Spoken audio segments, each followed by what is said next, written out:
Maybe we got the instructions wrong. I guess I thought that was what was reported back to us to do from your meeting, but if we got it wrong, so I'll say, it certainly can be changed.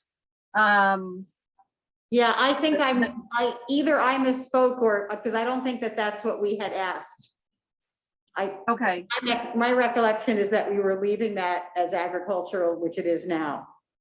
okay. I mean, the other answer to if it stays in the hamlet, the use table should recognize that agriculture in the hamlet is still is an okay use. So it would still be allowed to be agriculture. But if it's more suitable, if you wanted that to be taken out of the hamlet, we can update the map. I would just need to, know what you want to take out. It may be just the message, since I wasn't at that meeting, if you remember. So, I might just not have gotten the right message about what to include. Yeah. What do other people on the committee remember? Anyone? Can I just want to make a point. Sure. We hadn't made any kind of forum. I don't know that we made a formal decision here, but after this map came out, I made a suggestion that I thought that the where midline crosses the road and then goes up Creamery Road, that is a real nice distinct difference between a very urban area and a very rural area, and we should preserve that and just leave, there's a West Sladeville hamlet and a Slaterville hamlet the way we have it now. There is signage there, and so by cutting out those big agricultural parcels between those two hamlets, we hopefully kind of preserve that sense of gateway between the agricultural and the urban, and recognize that there are in fact two hamlets that everybody can refers to now. So why change? Are you talking about on both sides of the road here and here, or just this one? Yeah, both sides of the road. Both sides of the road, both this area and this area right here. So like this square. I don't know what those two businesses are where your little hand is running around. So on the I'm not. Yeah, Oh, actually, I can't see the property. Low Chop Kennels. Yeah, Low Chop. Yeah, so leave Low Chop in West Slaterville. And I don't know. That's a home. That's that home in the field is what that is. This one? Yeah, Where the hand is on the south side. On the That's a south home. side, it's a farm out in the middle of their fields. Yes, But over to the left, towards the east, the west, there's some other building which I don't know of, and I don't know where there's a property line there. that's Frank Proto's house is what it is. I think. That's Frank. Right, I think that's what that is. yeah. I believe so. So if we follow parcel boundaries, it's hard to tell on this map exactly, but it looks like it would be, this is a parcel. This is part of a parcel. And then Right. over here, we have this, and then this big piece over here. And yes. I think that's what we were talking about. So yes, I think Ernie is right. Those two that are adjacent to Slaterville would go back to agriculture. And Bruce, you had your hand up? Yeah, I was just gonna say, if it's zoned agriculture, it could still be in the hamlet, right? And they couldn't be doing any building in it. Yes, that's true. I think, Nan, would you like to answer that question? Bruce, can you say that again? I didn't quite get what you said. If it's zoned agriculture and it's still within the hamlets, and we're controlling what gets done in agriculture as far as building or anything, does it really make a difference? Possibly, because in the sense that the hamlets may have different density or uses allowed in the hamlet than in the ag district. So yes, it could make a difference depending on the ultimate decisions that you all make. you know, in terms of agriculture, we can certainly include all sorts of agriculture and agricultural businesses as okay in the hamlet, but there might be things that you want in the hamlet that you might not want in an ag district. So, you know, it could make, depending on what you ultimately decide, it could make a difference. Bill, Yeah, I really feel I'm compelled sorry. to, I didn't see your hand up. I called on Bill. Bill, do you have your hand oh, up? I can, well, in the picture, yes. Okay. Okay, Bill, and then I'll come back to Will. Okay, yeah, just feeding off of what Nan said. So that's what I've always been debating about with this area there that's currently ag in between West Slaterville and Slaterville Springs. Because it gets complicated with the solar stuff, but in terms of a use, one possible use that we would not allow in a hamlet is a large solar array. On the other hand, that might be the ideal thing to put on that ag land to preserve it for 20 or 30 years because it's not productive enough now. But then after several decades, the panels can be taken off, and at that time, maybe that's useful land. So I think we do have to think very carefully about what are allowed and not allowed uses, and this is the boundaries of the hamlet. I'm can go either way, but I'm thinking it might be simpler for that kind of reason to make a distinction between West Slaterville and Slaterville Springs. So that's it. Will, I'm shifting the focus a little bit here. I feel compelled to report back on information I got from the Arsenault family. And I really need for the zoning commission to understand that there are over 12,000 square feet of commercial buildings on our property that have been commercial for 74 years. We are as close to the purple area in Brooktondale, not purple, the Hamlet commercial area in Brooktondale as Rich Construction. And I feel that people are responding more to visual impressions. I don't know if anyone has driven up our road, but 74 years of commercial operations, over 12,000 square feet, and people just seem not able to comprehend that it has a deeper history of commercial operation than the corner of Middle, and mysteriously a second parcel has appeared on Brooktondale Road near Rich that I think is somebody's home. I don't think it's a commercial site. So I find Bill, that no, I don't think this- everyone knows what road you're talking about. Yeah, we don't know What what we're road are you talking about?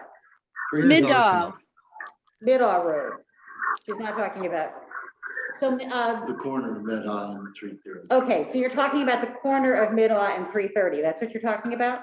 Or further What up? is 330 Coddington? No, 330 is Brooktondale Road. That's where Rich Construction was, and I guess the new owner is Hilker. That property was developed by Mr. Wiley, who has the storage and the vehicle business going. And Yeah. I believe those businesses are approximately 20 years old. Okay, Although so I you haven't still don't know where spoken- you're talking. I don't know what the Arsenal property is.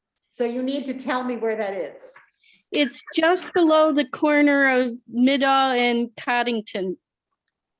Okay. Since, Gotta move yeah, the since map. I'm not familiar with all of the roads, is it So over by Middle- Brooksonville? You need to go almost to the east along Brooksdale Road Go to the end of Meadow Road. and to the end of Middle Road. You need to more east. Through all of that, all the way Yeah, east. I am about as far over on the, oh, Yeah. let's see.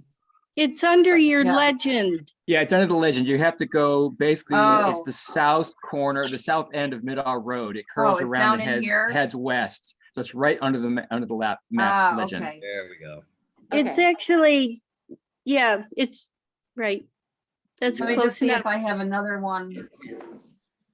And by the way, you know, Danby, we're right by the border with Danby, and they are zoned quite differently from what we're proposing.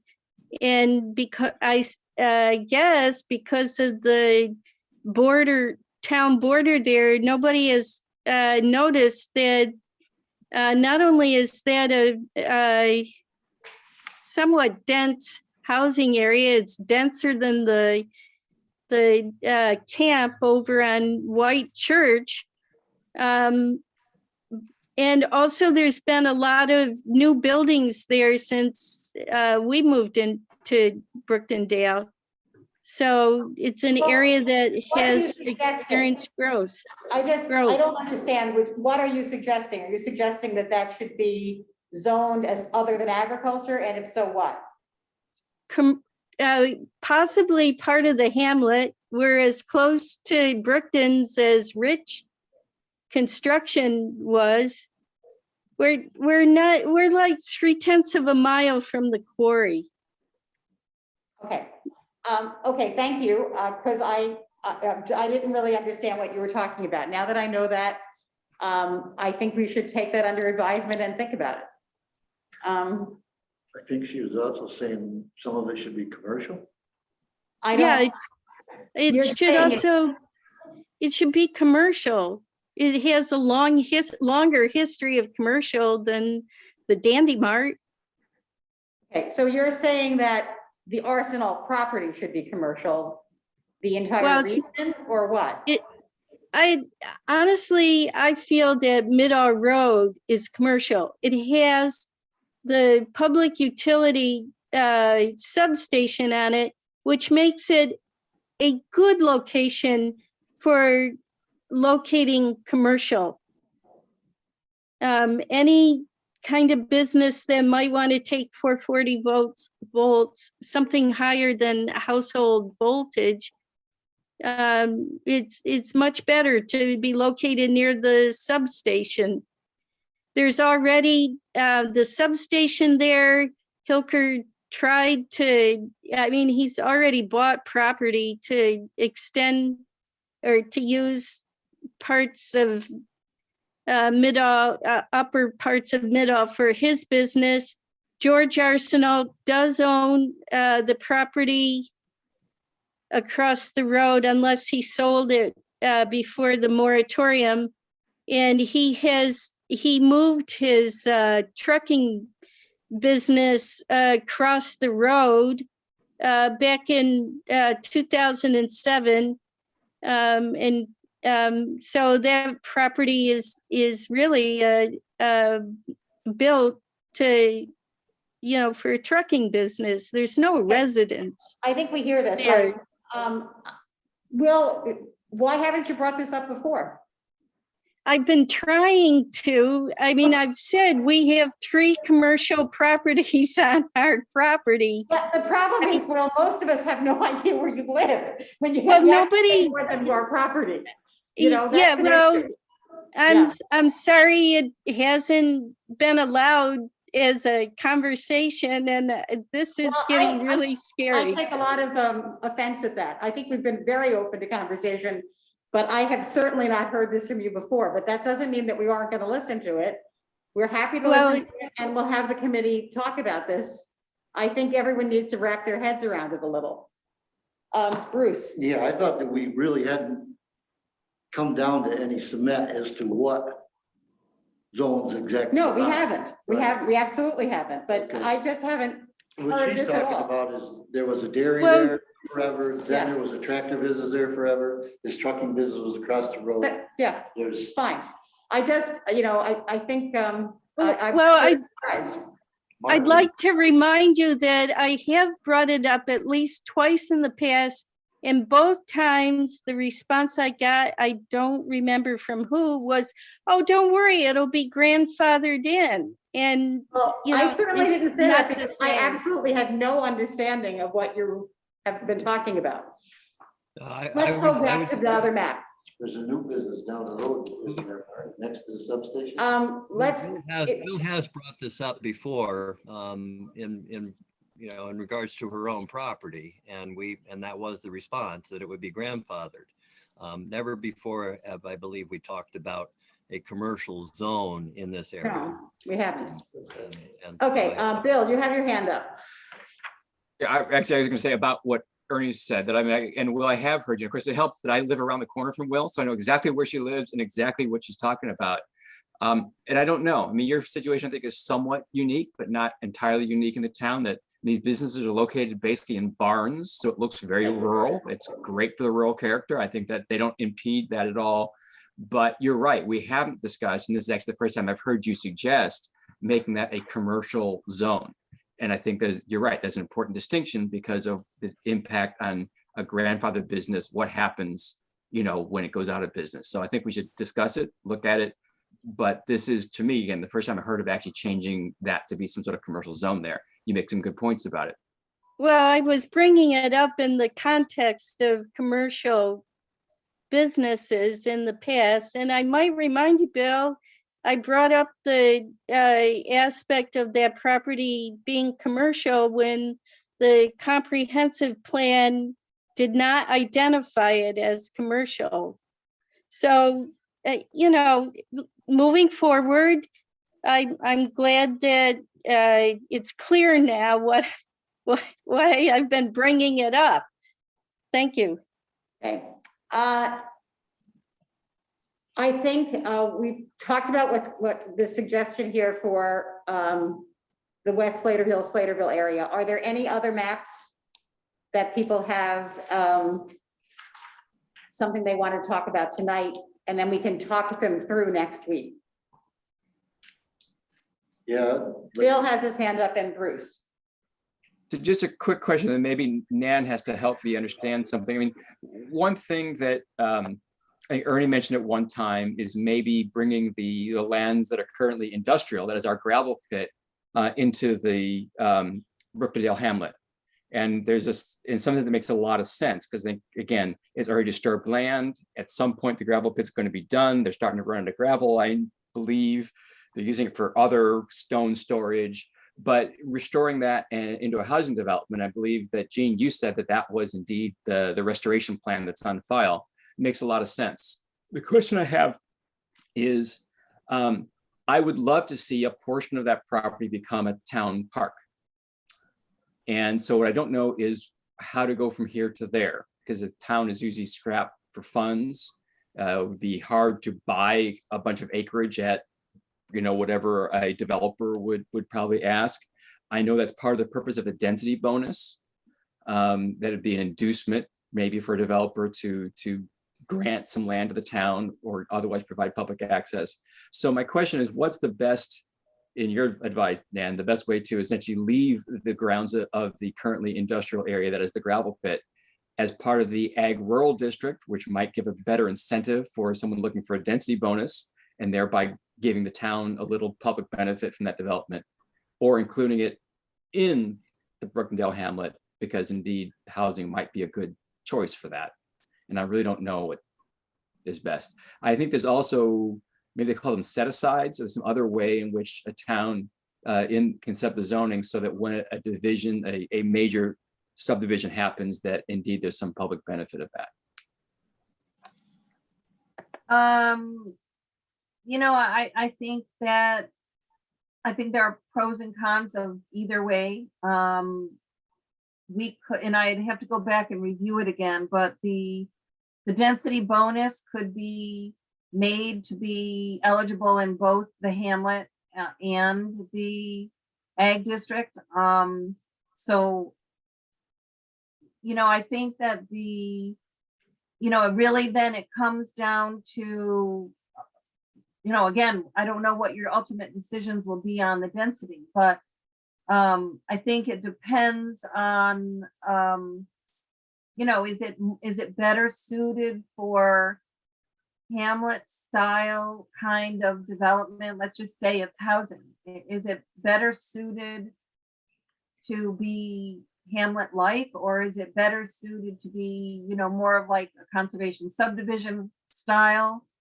You could have I mean, and then there's the option of having a clustered development developed like a hamlet, you know, like a small clustered hamlet. So I'm not, you know, I'm not sure that I mean, I could see it going either way. I think if you don't want to keep it, you know, kind of like light industrial and you want to see, you know, so I think it's a kind of a character issue. And so if a town, I think it could go either way. I don't really see, without thinking about it much, my gut reaction is that all the things that you just talked about in terms of density bonus, preserving some of the land for a park or public access, a density bonus, they could all be incorporated into either the ag district or a hamlet district.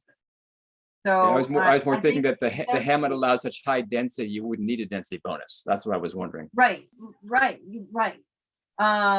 So if you were looking for incentivizing how to have public access to some of that land, it might be better to keep it as an ag district, allow for a density bonus so that it has to be designed with 50% open space. And then with the density bonus, there's that extra incentive for them to do that. So that might be more of an incentive than putting it in a higher density hamlet.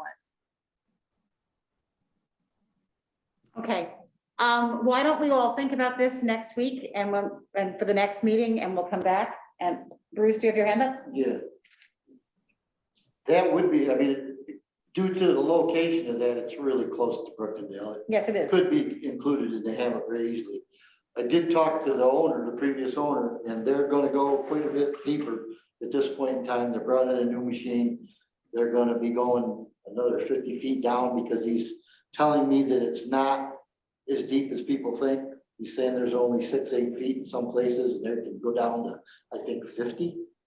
So they're gonna be doing a lot more, taking a lot more. He gave me some astronomical number of tons that are gonna be coming out of that pit in the next couple of years. But he also, in the past, I've talked, and the long-range plan was supposedly, and maybe we should try to see what is it. That's gotta be in writing somewhere. It has to be filed with the state. Right. Yeah. So maybe that should be looked at just to see what, because I was told before it was gonna be a housing development, it was actually gonna be left as a lake, and there was gonna be a park. So maybe we should try to see just what it is supposed to be in the end. I will ask. Yeah, the current Yeah, owner they slash might lessee has even- invested a lot recently, so I agree they're not walking away anytime soon. Yeah, and in order to get a DEC mining permit, they would have to have a reclamation plan filed and up to date. So that should be available. I mean, it probably is even available on DEC's website. I'm not sure. Okay, I will look this week. I am going to, unless we have other questions about the maps, I'm gonna move on to the next section. The only question I had was, we haven't really determined everything, but the commercial area on 79 is pretty small. I think Just a question. what that does is say that's a hamlet and currently it has a commercial use. Is that what that map says? Nan? Oh, I'm sorry. I took it off. The part that's purple, you have shown as commercial, and I think you mean that's a commercial use in a hamlet right now. Is that what you mean? It's this purple area was the way it's written now is a separate commercial area, different than hamlet commercial. Okay. Okay, so But, that's something. those are all up to, be finally decided.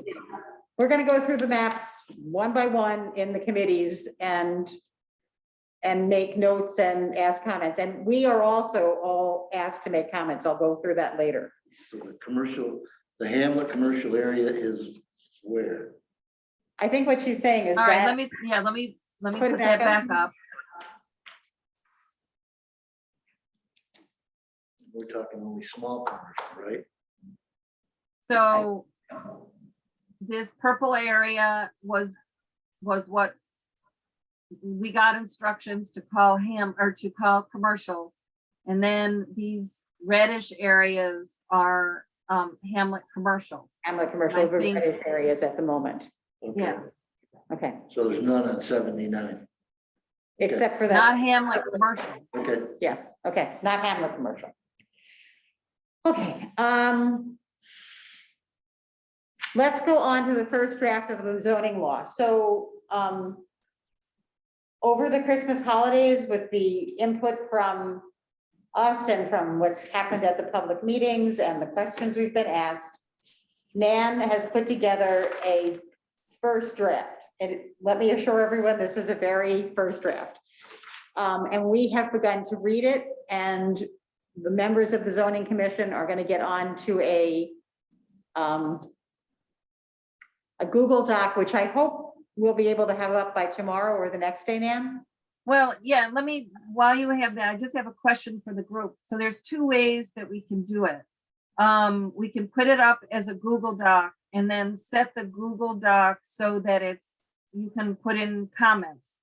And the other way is we can put up a PDF that also allows you to put comments in the PDF.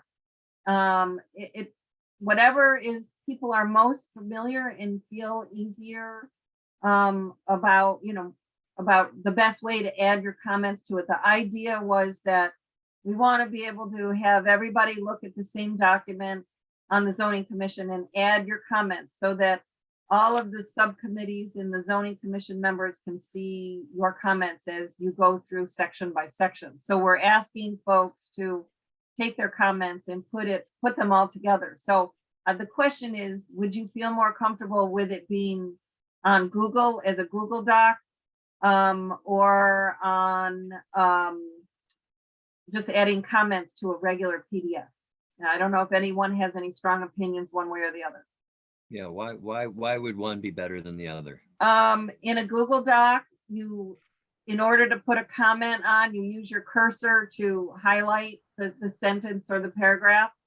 And in a PDF, you basically use your mouse to put a box around whatever you're commenting on. So and the only difference really is that the PDF, you comment on it and it doesn't change any content at all. It's not editable. It's only comment. You can only comment on it. So I just, I'm not sure that it makes a difference. I just didn't know what people were comfortable with. We shouldn't be. But able how to can edit several this. people comment on a PDF? I'm hoping to be on a committee so somebody else will come. I don't think several people can comment on one PDF, Nan, at the same time, can they? Yeah, we can set it up that way. We would send you a link and you would, it's kind of like a running list.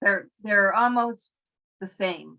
Okay, But, if everyone is familiar with Google Docs, we'll just put it up as a Google Doc and then I'll set it so that you can't edit, but you can comment on it.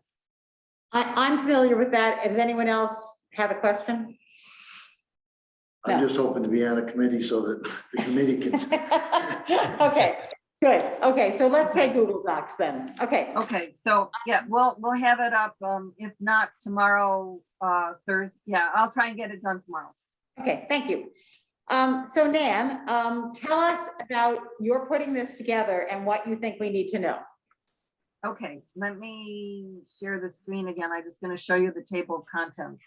You see, Sure, well, she's getting that. Why not? yeah, she did have a draft zoning law on 11/12/21, which is just a two-page. Yes, that's sort of like an outline of what would be in it. Okay. Yeah. It's labeled Right, Town of Caroline draft zoning. law. yeah, that was sort of this Okay. is what the But table of that contents was would a be. question. I just wondered how he went from 2 pages to 104. Well, because the terminology and the amendments in itself are like 20 pages, and then you have to put all the stuff the state requires that you have in there, Right. which is a lot of The law stuff, is right? 104, right. Yeah. Yeah, I think that other document was just a summary.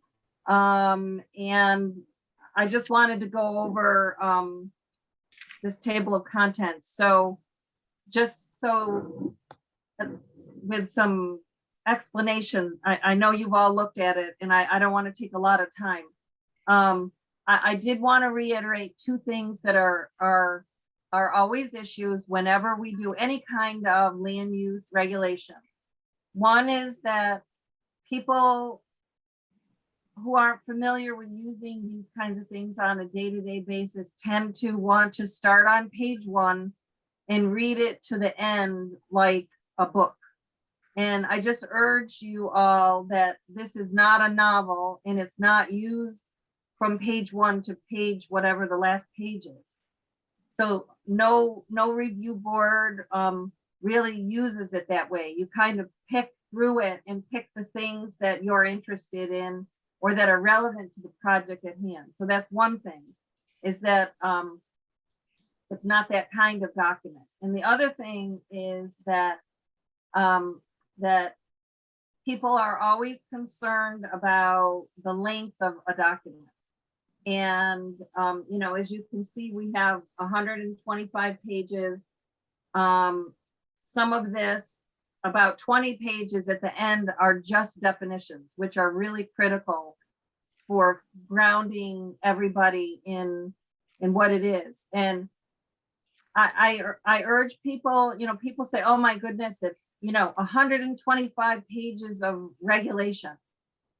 It is, but these things, my advice is that vague zoning laws that are not well crafted and leave too much to be unknown. Well, do they mean this? Or what does that mean if I want to do this? And while we all would like a 2-page zoning law, they're the ones that tend to be very problematic for the community. The review board doesn't always know what it means.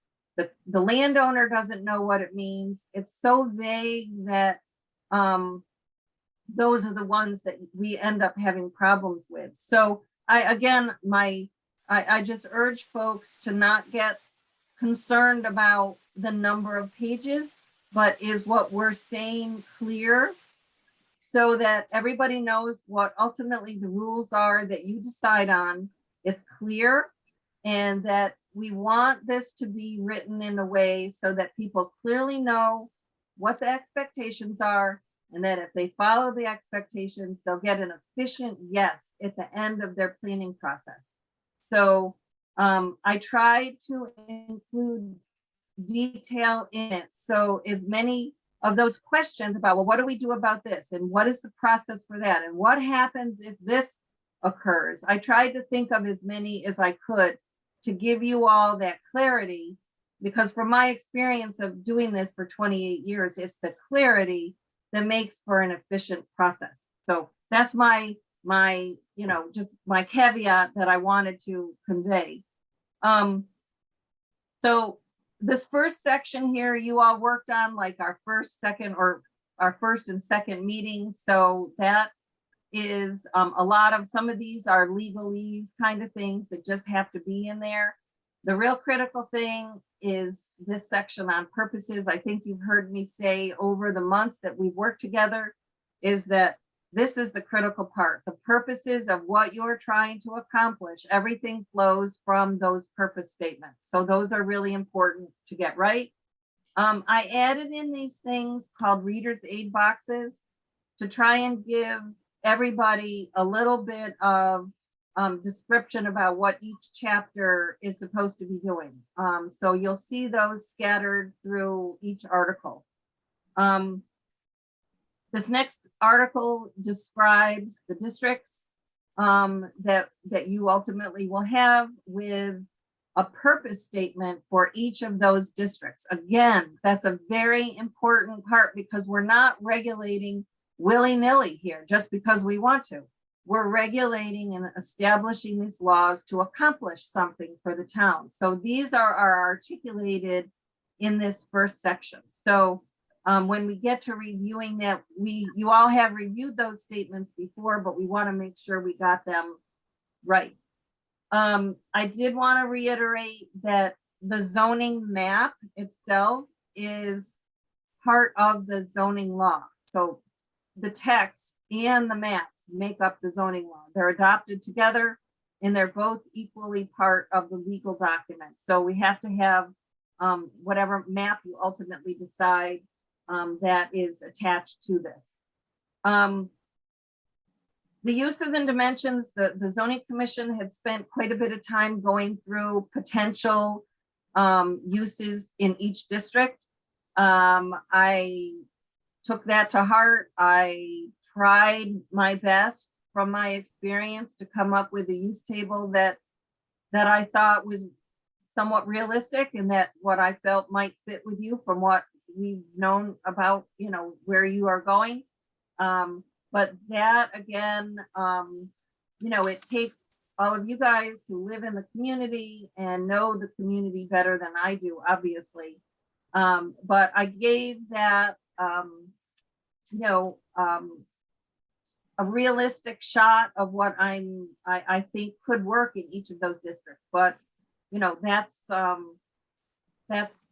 for you to certainly decide what use goes in what districts.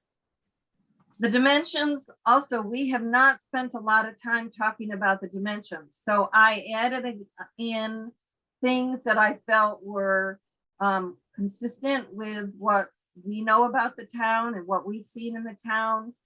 Rick did an analysis that looked at average lot sizes in the hamlets, looked at average setbacks in the hamlets, looked at the average density, so that we were basing on maintaining and promoting the existing character that you have. So those numbers were, you know, kind of grounded in at least what's on the ground now. So certainly subject for you to talk about and discuss and tweak. But again, I gave it, you know, I gave it a go to try and match what we see, you know, just from the numbers point of view. Chapter 5 is a really important chapter. And if you remember, the previous task force had developed a model site plan law that had all of these design standards in it. When you have a standalone zoning or a standalone site plan law like you currently have now, those commercial design standards in the site plan section are all in one. When you have a zoning law, we typically take those design standards and put them in their own section. So the site plan section is kind of process, and then the standards are in its own chapter. So you will see these are all familiar, the same pictures that the task force used. I did embellish on some of them in areas that I felt needed a little more explanation and detail. I tried to capture what I heard you saying about trademark architecture in this chapter. I think that's an important one to review to make sure this is the way you want it to be. In this section here, additional standards for specific uses. That one is quite lengthy. You'll see it's 20 some odd pages. That's where we have the conservation subdivision section, where we have specific standards for some of the things that we wanted to have clarity on: home occupations, accessory dwellings, you know, and things like that. So this is something that we generally talked about, but this is a very important section to review. The conservation subdivision section, some communities split it and put part of it in the subdivision law and part of it in the zoning law. The way I have it for you right now is it's all together in one section. And that hopefully was clear on how it would be applied, where it would be applied, and what the steps were to do a conservation subdivision, which allows development to take place and at the same time protecting open space. Site plan review, this pretty much came from the task force model that was put out. I did add a note in, is that there's two ways of doing a site plan. One is the way you have it, where you have a preliminary site plan, and then a final site plan process. So it's kind of a two-step process, which is fine. There's nothing wrong with that at all. I did add a note in there, however, that you could go to a one-step process. And I don't know why the task force chose a two-step process, and maybe you have perfectly great reasons for that. But you certainly could make it a little less complex by just having a one-step site plan review process that would kind of streamline this a little bit. The one thing that I wanted to mention in here was this one section called abbreviated site plan review. We had not talked about that yet, but I got the message, or at least I feel I got the message loud and clear, that there are certain goals the town hopes to accomplish, but the town doesn't want to do it in a way that's heavy-handed. So I kind of tied the overlay in the goals for environmental protection to an abbreviated site plan review process. That's basically a one meeting, come to the review board and make sure whatever is being proposed is located on the parcel in the best possible way to avoid those environmental conditions. The abbreviated site plan review is designed to be user-friendly, efficient, and quick, and not overbearing, but to give the town the ability to protect the important resources that you have mentioned in your comprehensive plan. So our overlay and our use of abbreviated site plan are kind of tied together. And so when we can certainly go over any of the questions you might have on what that is. But I think that's, it's a nice balance between, you don't want to make someone go through a whole long process to have something cited.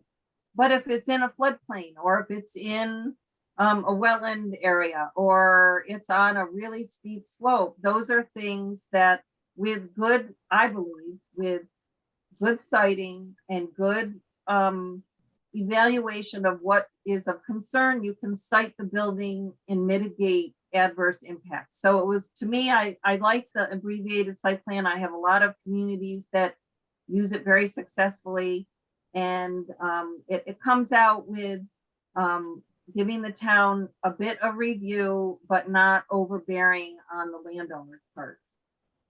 The special use permit is, you'll notice in the use table that certain uses I suggested would have special use permit process. And I want to reiterate that we have to, with the community, reiterate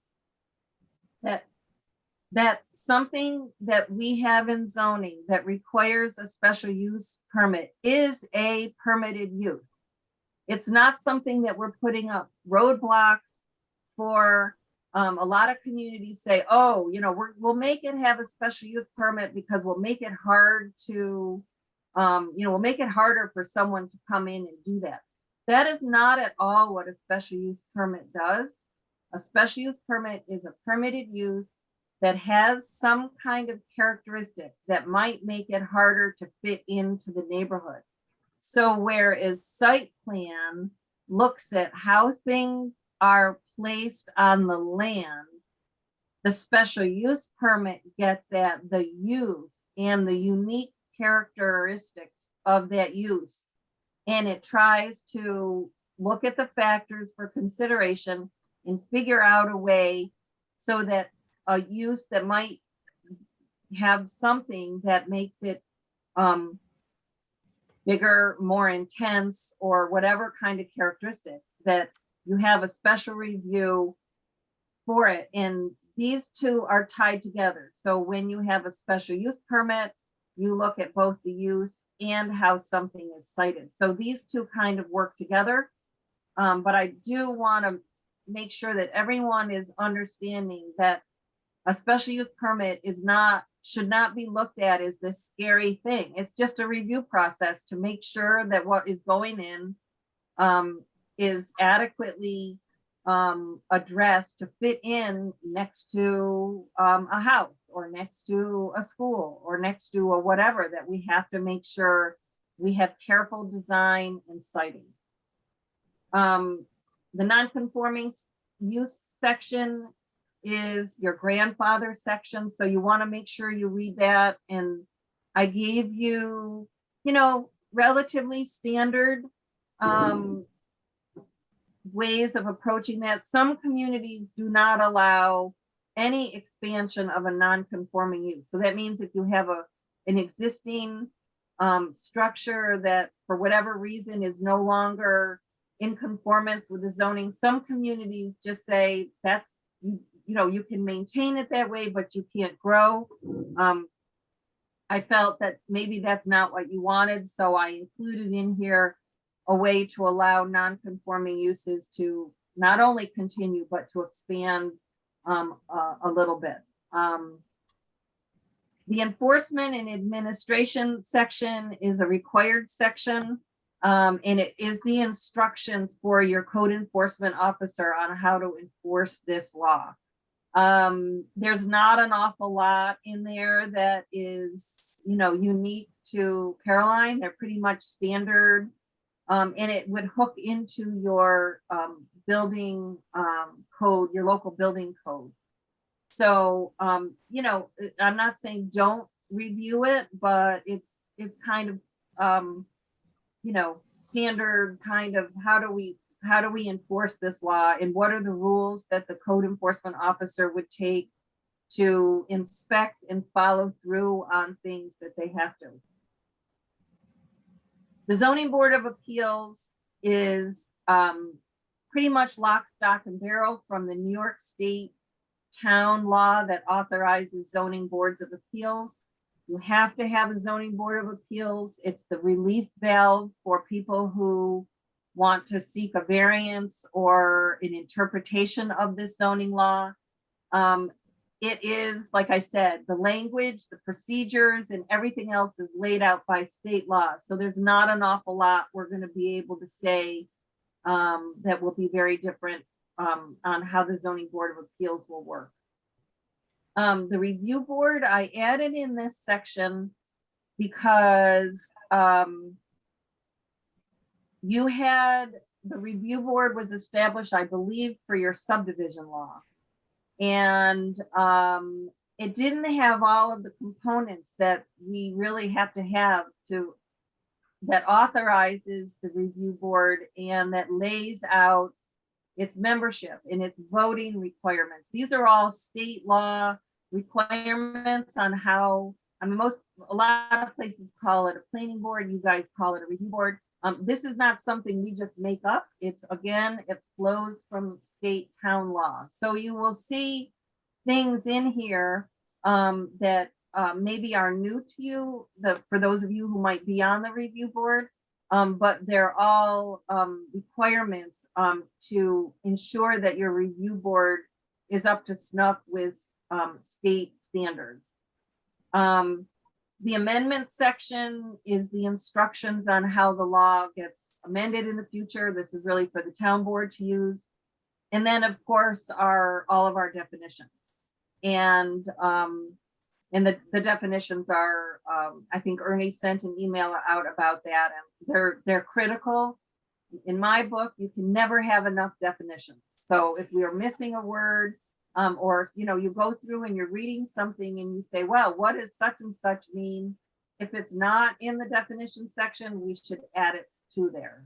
It's just really helpful for everybody. We'll know what it is we mean.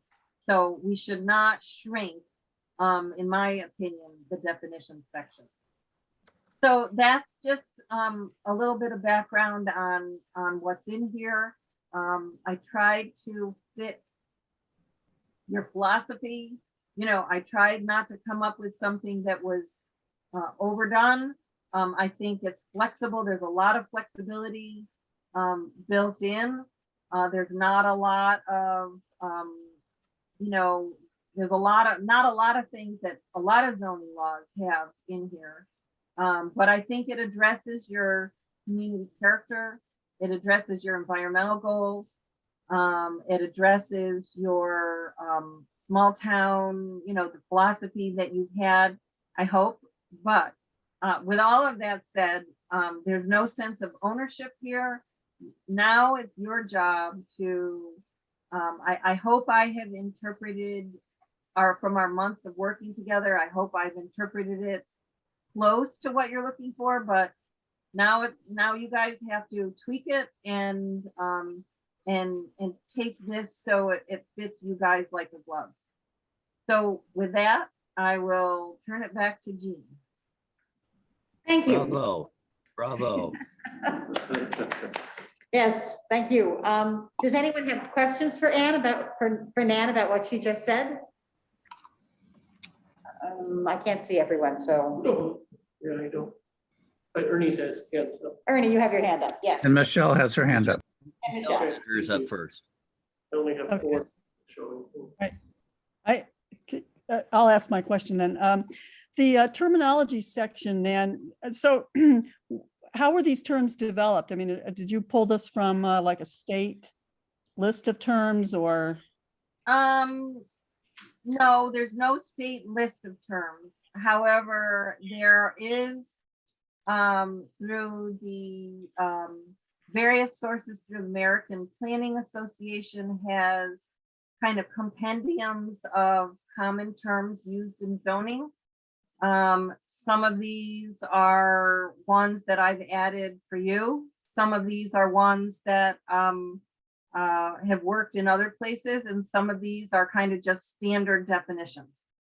But there is no state list. There's no state book that says here's what something is. With the caveat, is that the New York State building law, for instance, the New York State building code defines what a bed and breakfast is. The New York State building code defines what a multifamily dwelling is. So there are a few things in there that come directly from the New York State building code. And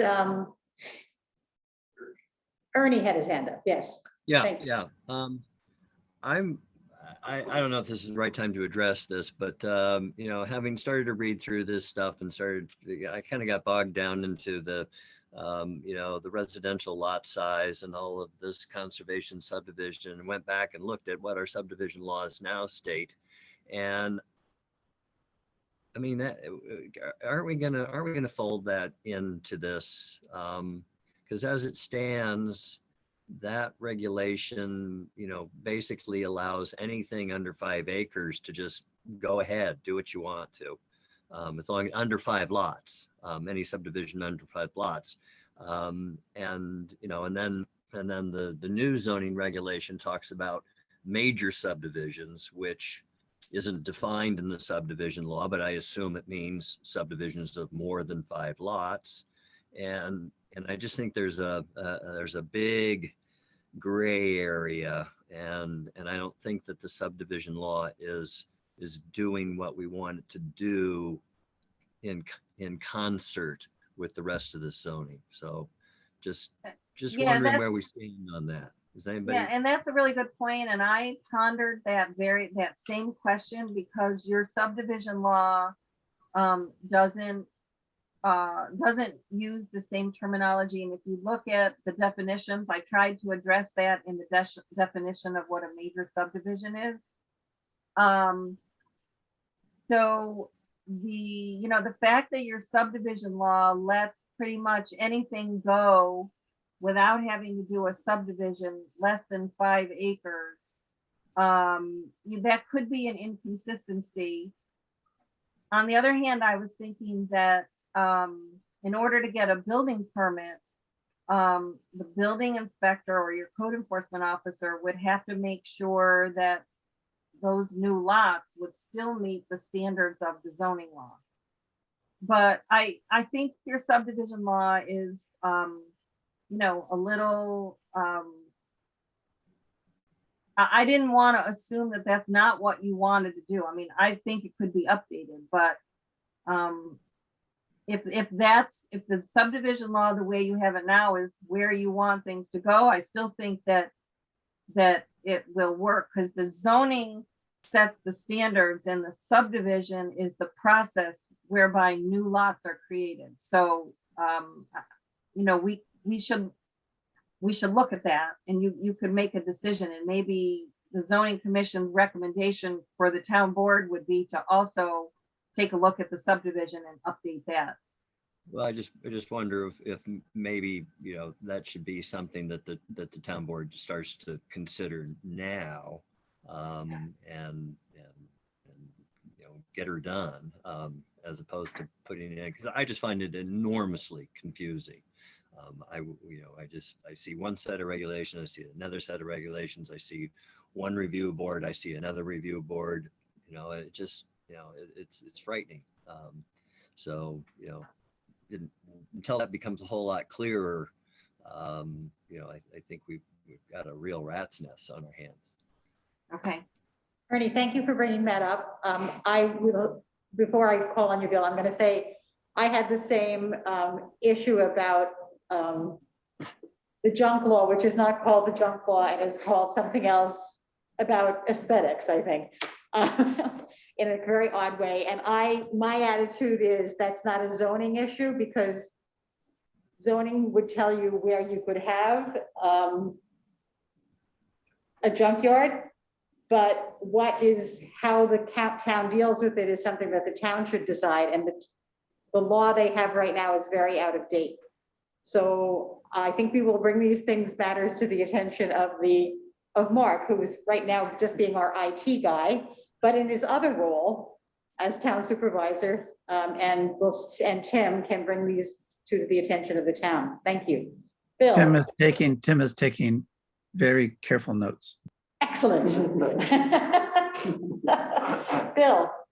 Okay, and I'm moving in a slightly different direction. So if someone wanted to make any points about the subdivision law, they should probably go first, but if no one is wanting to, then I will. Okay. Just two things bouncing off what Nan was talking about. Just so in terms of definitions, Nan, which I agree are key and important. In most of laws and stuff I've read or looked at, defined terms are capitalized.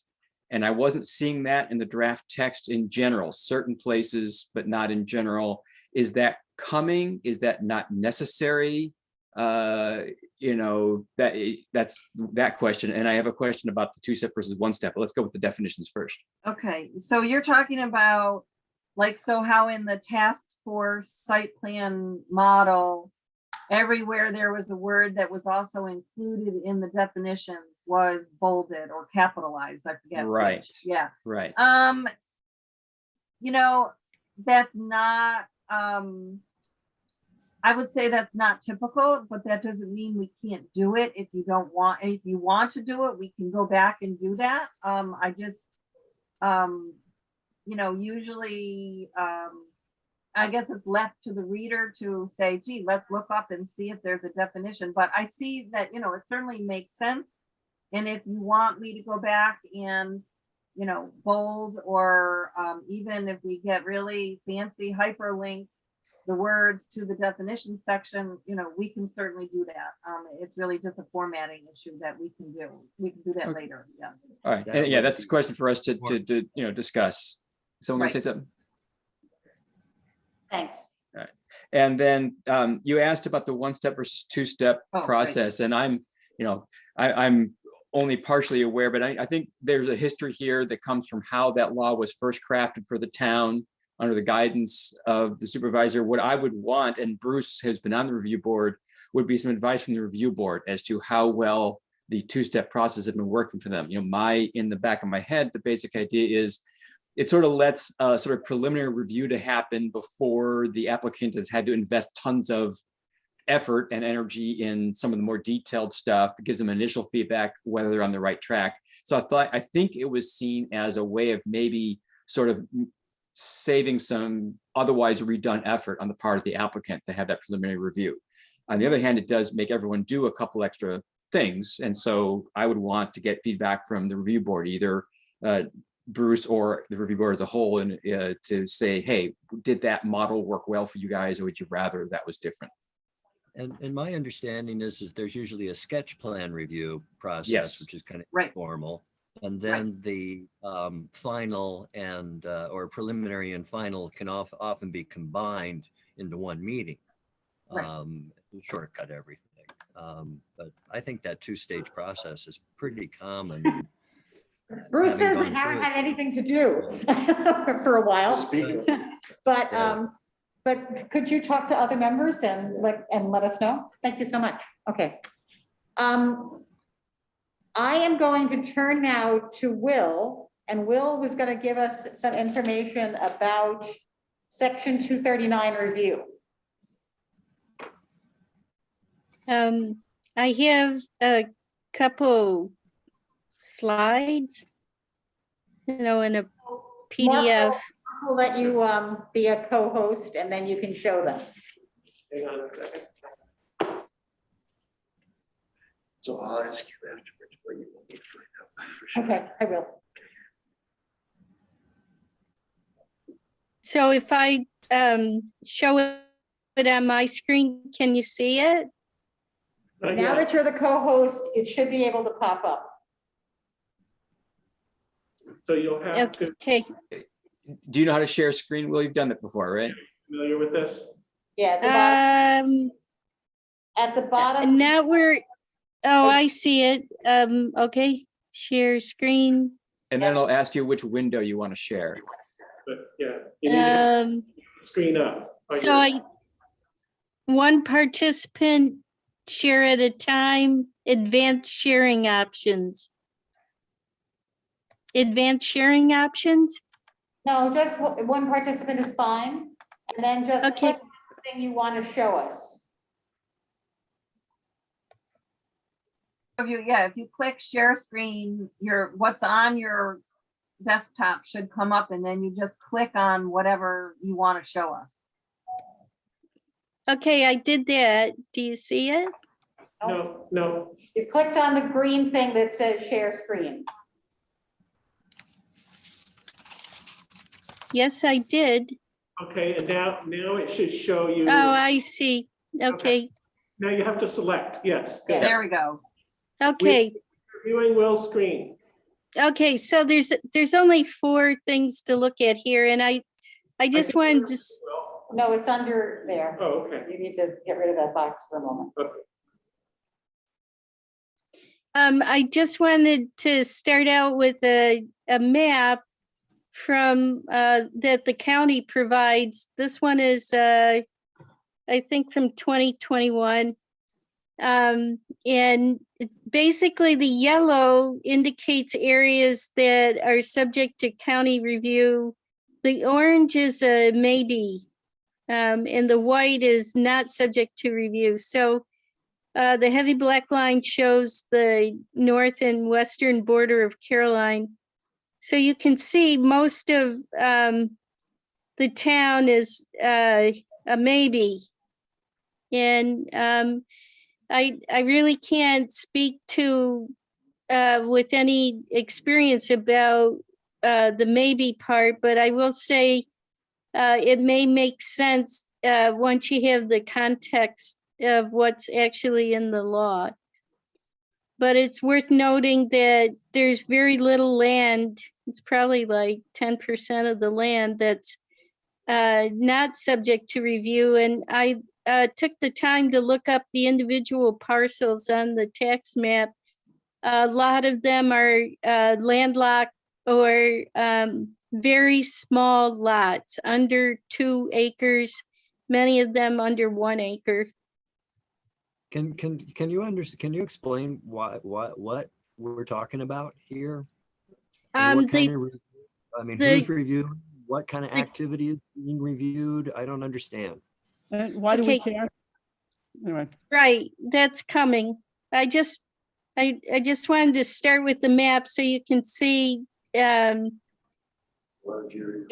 how the county is applying their review law to our town.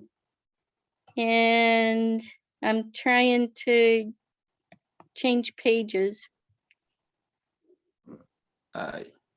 Let me Try see if I, clicking on the down arrow. yeah, go Oh, down. okay. Okay, so the county reviews projects based on a couple criteria. One of them is location and the other is what the project actually is. So the location is any property that's within 500 feet of these 6 different types of locations, like boundaries of cities, villages, towns, state park, recreation areas, Okay, so- highways, Yeah, we can read all streams. this. I guess. Yeah. May I just- Okay, may I just so ask- Okay, so Mhm. so this is that the county is concerned that there are some activities that may have county-wide repercussions and they want to be informed. Is that what this is about? That's part of it, but it's only a part of it. It also appears to have to do with, like, for instance, if you're within 500 feet of another town, how does that, in How your does that affect proposed, that other town? Right, how right. So does it's sort of- that fit in? yeah. They also look at how do projects fit into county goals. Right. So, but basically it just means that every project that happens is going to be subject to a letter to the county saying, this is what I'm planning to do. And then they write a letter back that says, okay, or not okay. Right? I mean, isn't that? This is review of the law. That's a, Yeah, this is the that's a review. little more simplified than Yeah. what it is.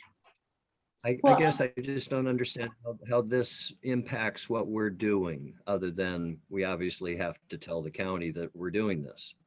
Well, they have rights too, and I'm sorry, things are popping up here when I'm trying to hit the arrow. They specifically, besides having reviewed our comprehensive plan and they would look at our zoning ordinance and any local laws we pass. Apparently they review every time you issue a special use permit and, what's listed here. So in addition to what they have, it's a kind of jurisdiction. So it means the town doesn't always have the last say.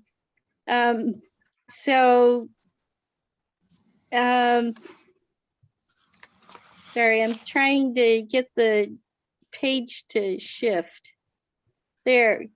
Okay, so the legal implications are that it's really important for the town to know when they're required to submit the projects. It's not necessarily all projects.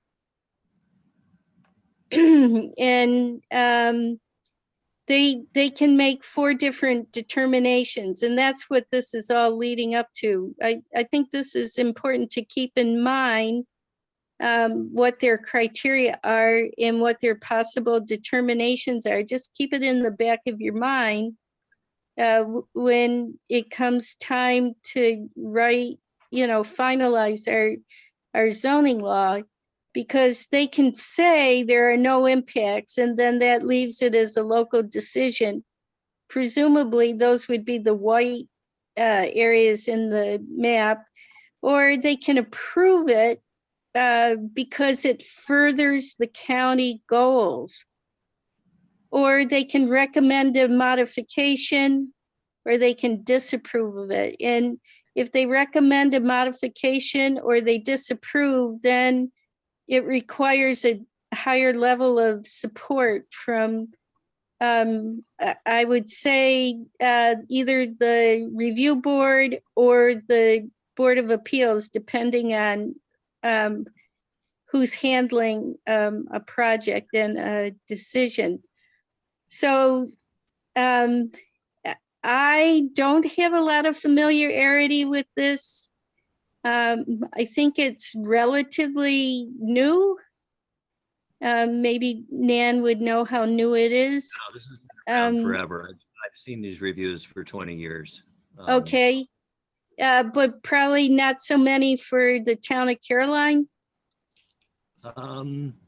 I've submitted lots of projects that have had section 239 reviews. And as I said, it's generally just a letter to the county informing them that this is the project and here are the specifics.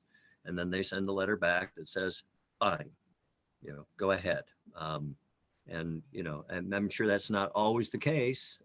But again, I don't know how it affects anything that we're doing. It's a Well, I just- procedure. Jump in and Everybody's- that it affects it in the sense that the review board cannot issue a final decision. When something is required to be reviewed by the county, the review Right. board cannot do its final decision until either it has heard from the county or 30 days have passed. So from a Right. procedural point of view, it's critical. And if you miss the county review, it's considered a legal procedural error that you can be sued over, and the court will make you go back and do it again. Yeah, so, I think there's some key points there, and mine particularly is the fact that a site plan or a special use permit would require 239 review. In terms of, I knew the zoning law would require that, the comprehensive plan required that, and you send it to them, and we made 3 little changes to the comprehensive plan based on the 239 review. Totally fine. But as now Will and Ernie and Nan have all pointed out, there are certain actions after the zoning is adopted, taken by the review board, that are also subject to review. So thanks for, letting me know at least, but that doesn't affect necessarily what we decide in terms of the zoning law, but it is good to know. Yeah, I think my sense too is that when we make our final report to the town board, and the town board would, if the town board moves ahead to adopt a law, they would have to bring that to the county. Right, okay. Yeah. Thank you, Nan. Thank you, Will. Anyone have any other questions? Great. See the people. Okay, we're back to people. So, They don't look like they had their hands up. no, I'm gonna go ahead to talk about how I hope that we will move ahead on this. Okay. I sent an email to the members of the zoning commission. Okay, and Will, you should hit the stop sharing, which will probably be like a red thing at the top of your screen or something like that. Excellent. you. Awesome. Thank you. So I sent you all an email saying that I was trying to think how we might do this, and I think this is a tremendous amount to try to go through as a mass, and it would never work. And so I'm hoping that we will divide into committees who will look at different sections. However, that still means that all of us will read this and comment upon it, and then we will work in sections and come back to the group to show what we did. We also hope that members of the public will be reading this. It's up on the website, and if they have comments about it, sending them to me, and they will be put out to the committee and also back up on the website so that people will see those, and that we can move ahead. I asked people to tell me which committees they'd like to be on, and my suggestions were that we would have 3 committees, that Group A would look at Articles 2, 3, and 4. Group B would look at Article 5 and 6.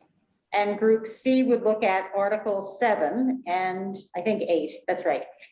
And 2 of you have told me that so far, and I hope the rest of you, Ernie, you know what you want to do? Group A, if I could. I will write that down. I already have a lot of questions. Okay. I asked people to tell me like in order, like ABC, ACB, BAC. What do you think, Ernie? A? Me? Or- I'm Oh, Ernie, right. I'm agnostic here. Okay. Bruce wants to be an A, and we'll hope on that. If the rest of you just email me, you don't have to tell me now, But I would love to get an email by tomorrow so we can start working on this. And meanwhile, once the Google Doc is up, I hope people will start reading it and making comments so that particularly the group that's going to look at ABC, which I think is, in many ways, it's the most complex and you have to go from one section to the next, I think, to look at that clearly. They have a lot of work to do. So I've seen Michelle's hand and then Bill's. Michelle. Yeah, so I guess I was kind of thinking about what Ernie wrote, and I wonder if it makes sense to, since that's the most complex, maybe that's the one that should be divided up into 3 parts, like rather than one group doing, what is it, 2, 3, and 4, have one group do 2, one group do 3, and one group do 4 or something. The only Yeah. problem with that is I don't think you can is separate them group- out. you can't spread them out because what's in Article 2 affects what's in Article 3, affects what's in Article 4. So if you Okay. spread it out over 3 groups, you could go in very different directions. I think I'm right in saying that. Right. Bill? All right, so the email I got from you said that Committee A would be indeed Articles 2, 3, and 4. Committee B would be Article 5, and Committee C Correct. was Article 6 and 7. And I think that was a little different than what you just read off. Exactly correct. Okay, I just misread myself. okay. And in that, I will make us let you know, I think indeed the workload is fairly unbalanced there. Not that that necessarily bothers me if I want it, but I do think I'd like to explore whether Article 4 could be split off from Articles 2 and 3. And I'm not going to spend a ton of time on this. I sort of want Nan's opinion. It seems to me that the development standards potentially could be talked about with the supplementary standards as one chunk of a committee, and the districts and uses and dimensions be another chunk. But if Nan or others really think that's a bad idea, then I back away from it. But I thought that might even things up a little bit. Nan, what do you think? We talked about this a little the other day, but you have a much clearer understanding than I do. Yeah, I think 2 and 3, what are the districts, what are the uses, and what are the dimensions are intricately connected, and those have to be looked at together. 4 could be on its own, and the only reason I suggested when Jean and I talked with that it gets put with 2 and 3 is that if ultimately the districts change, you know, let's say out of the discussion of 2 and 3, you decide to, you know, smush your hamlets into 2 districts. Well, that changes Article 4. Right. So, because Article 4 is, you know, regulations for everybody and then specific standards by zoning districts. So if you change the zoning districts, then you change Article 4. So, you know, what you could do is you could do 2 and 3 and concentrate on 2 and 3. And then depending on the decisions that you make from 2 and 3, we would know what we have to change in Article 4. So, you know, I think they're important, but maybe I think that you can't do 4 until you've done 2 and 3. If that's any help. Yeah. I see Will raising her hand. Yep. I'd like to be on Committee A. I asked people to tell me what other committees you'd like to be in priority order, because we can't have everyone on A. So tell me what else you'd like and I'll see what I can do.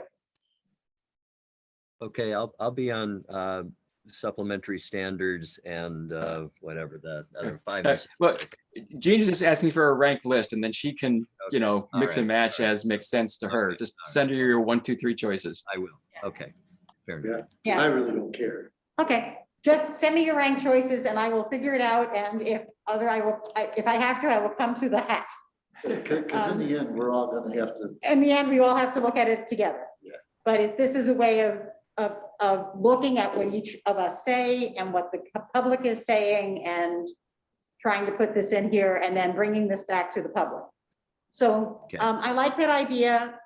Thank you, Bill, for that suggestion, and Nan, that we look at 2 and 3 for Committee A at this point and then go on to 4 after those are decided.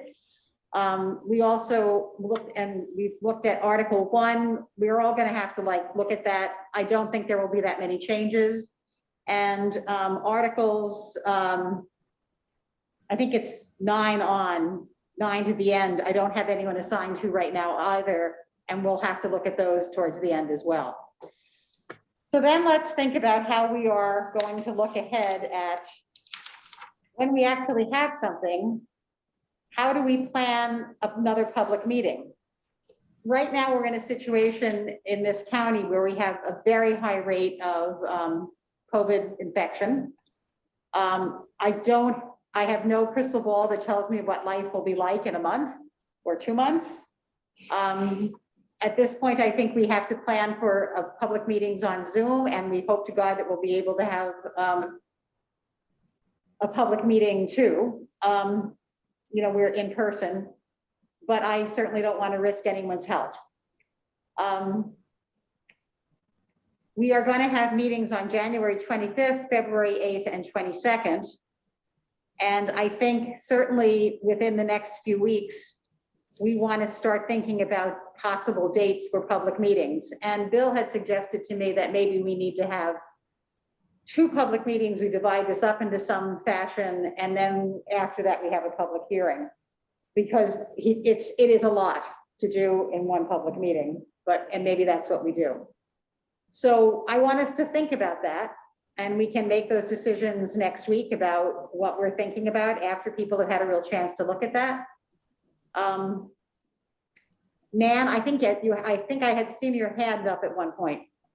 Yeah, before we went on, I just wanted to reiterate for that this Google Doc that everyone was going to be kind of sharing their thoughts was then each subcommittee would have everybody's comments. So we need to refer back to that document in the comments that everybody on the zoning commission is making. So that Google Doc would be for the zoning commission and for the subcommittees to learn how the other members, what are their comments or concerns the members had. So I just wanted to reiterate that I know it's, you've all been reading and maybe taking notes, but combining them all together so we can all collectively learn how we all feel about each of those sections is really important. So I just wanted to reiterate that Google Doc for the zoning commission, I think is going to be an important part of each subcommittee's job.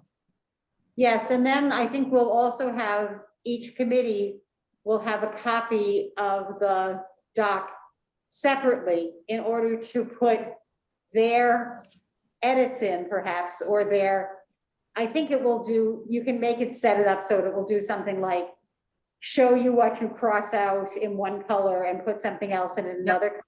Yep. So that if they want to make suggestions, we can all look at that, because that's something that we're going to have to do. And each committee will need to, somebody is going to have to take on that work. I'm going to ask all of you to read sections 2 and 3 as fast as you can, possibly by next Monday, so that committee and the other committees can start working. But I think whoever's on A has a lot to do, and it's probably the most fraught at the moment. How's that for a nice word? And Scary. it's a scary word, isn't it? Yes. And so we'll see how that moves ahead. And I will also ask somebody to serve as the chair of those committees. Bill? Actually, Tim raised his hand, and you sort of answered the question I was going to ask, which was about timetable. So I'm lowering my hand. Okay. I'm sorry, Tim, your hand merges into the color of your ceiling. Yeah. it's the Thank same. you. I now see you.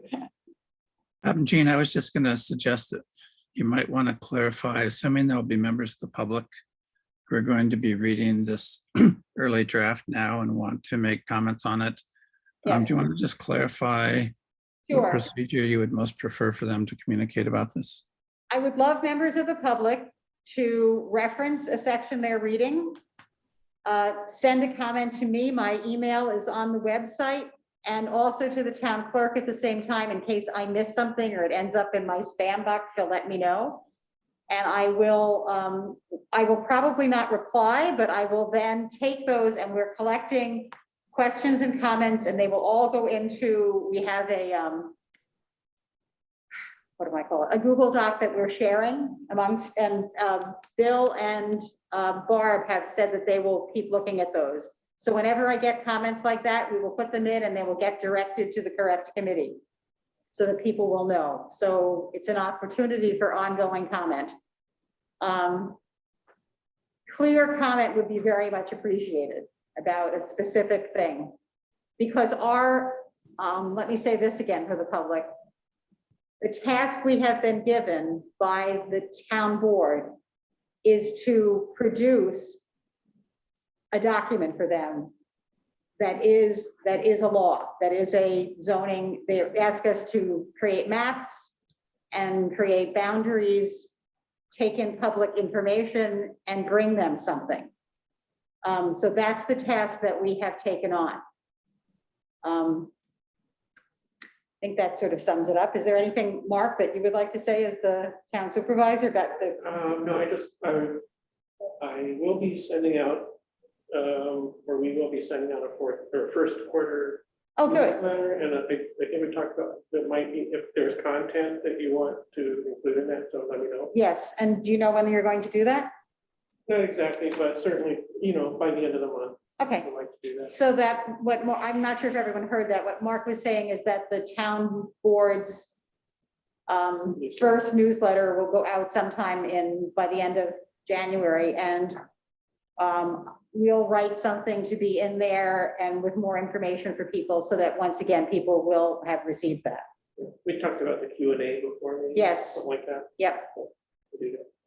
okay.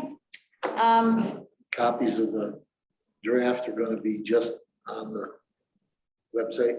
The copy of the draft is on the website right now.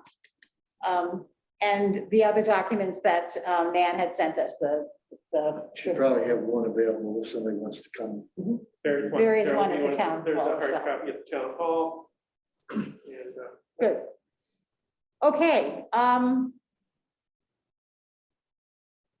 So what I'm hoping is that at the January 25th meeting, we will begin to hear back from at least Committee A and perhaps some of the other committees if they've had a chance to look at anything yet. I hope if I hear from everyone by tomorrow, to tell you by, tomorrow is Wednesday, by Thursday, what committee you're going to be on. Ask if anybody would like to serve as chair. The one that I dislike the most will become chair. If no one, steps forward, that's how that, but you can always drop off, like cookies at my house. That's an option. Be there tomorrow. I hope no one takes me seriously, but on the other hand, what the heck? So that's what I think what we're proposing. Is there anything else for tonight's meeting?